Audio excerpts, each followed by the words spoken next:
Writing a resume can seem overwhelming, but today we're going to teach you how to write a resume in 5 steps. Now, when you write a resume, there are a few things we're trying to focus on. The first thing we want to look at is make sure that we're focused on your future and not your past. But what I mean by that is that we want to ensure that what you put on your resume is not just a list of tasks that you completed at your previous job, but how those tasks prepared you for your future career. This resume is going to include a background of your academic training, the experiences you've had outside the classroom, and the skills you've gained. For most students, a one-page resume is sufficient.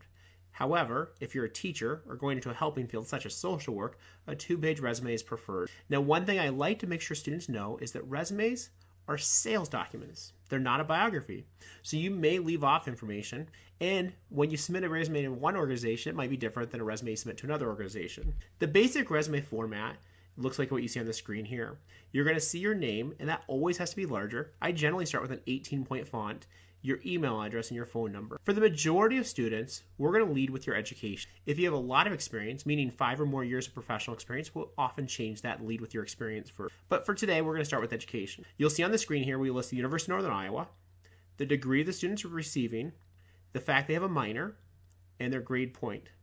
You may replace or add or change some of these things, including if you've studied abroad or if you have a group of courses that you took that you didn't get a full degree in, you might list extensive coursework in.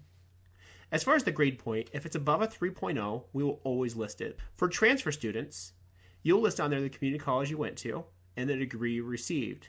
If you did not receive a degree, you did not list the community college. Now, for the majority of students, the next section we go into is your experience. On all experiences, we start off with a bold of where you were. The second thing we're going to list on there is what you did, the position title. If you notice on the right side of the page, you'll include the dates. Employers like to see the starting month and the year and the ending month and the ending year. In this particular example, the person's still working there, so they'll use present tense rather than past tense verbs. Now, one thing I do like to encourage students to do is not just to think of their experiences as jobs. If you're a student athlete, your experience may actually be the sport you played. Likewise, if you are involved with a really intensive student organization, maybe you're the president of Dance Marathon or the vice president of student government, these are actually experiences that will help shape the reader understand the skills you've gained. One thing I do mention is that we do start with the newest to oldest experience.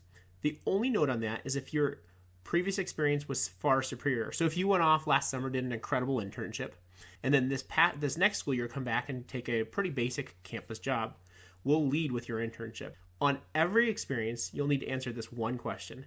How did this experience or how did this position prepare you for your future career? Now, when we write bullets with students, we essentially sit down and we ask you to start off with this process of thinking what skills are needed for your future job. The 4 skills that we often will start off with for every job is teamwork, problem solving, communication, and leadership. Here's what this would look like. If I was meeting with a student who is thinking about going to teaching, we'll start off with the big 4, teamwork, problem solving, communication, leadership, and we might add on a skill about pedagogy or assessment, and you can make this list as long as you want. I typically cap it around 12 though. And then we think about that previous job. So in this case, the student was a cashier at a store, and you'll see on there the skills the tasks they completed. And they didn't put a lot of depth on there because we're not thinking bullets. We're literally just thinking of all the tasks you had to complete in that job. And then we refine it. We start with bullets. Now, every bullet can continue to be refined and refined and refined. What we watch for are numbers or results. So in this case, this teacher is going to focus on the fact they trained 11 new staff and that they're responsible to resolve guest issues. If the student was moving towards becoming an accountant, the same experience might look like this. You'll see we replaced pedagogy with analysis, and we added on advisory. And then the bullets changed. They changed from what we had previously, managed, to analyzed, advised, and then the managed was guest relations. You'll do the same thing. Create a 3-column grid, the skills you need, the position you had previously, and then write the pretty bullet.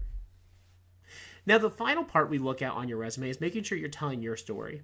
If you've traveled extensively or lived in other countries or speak other languages, let's make sure we incorporate that into the resume because that's something you'll be proud of.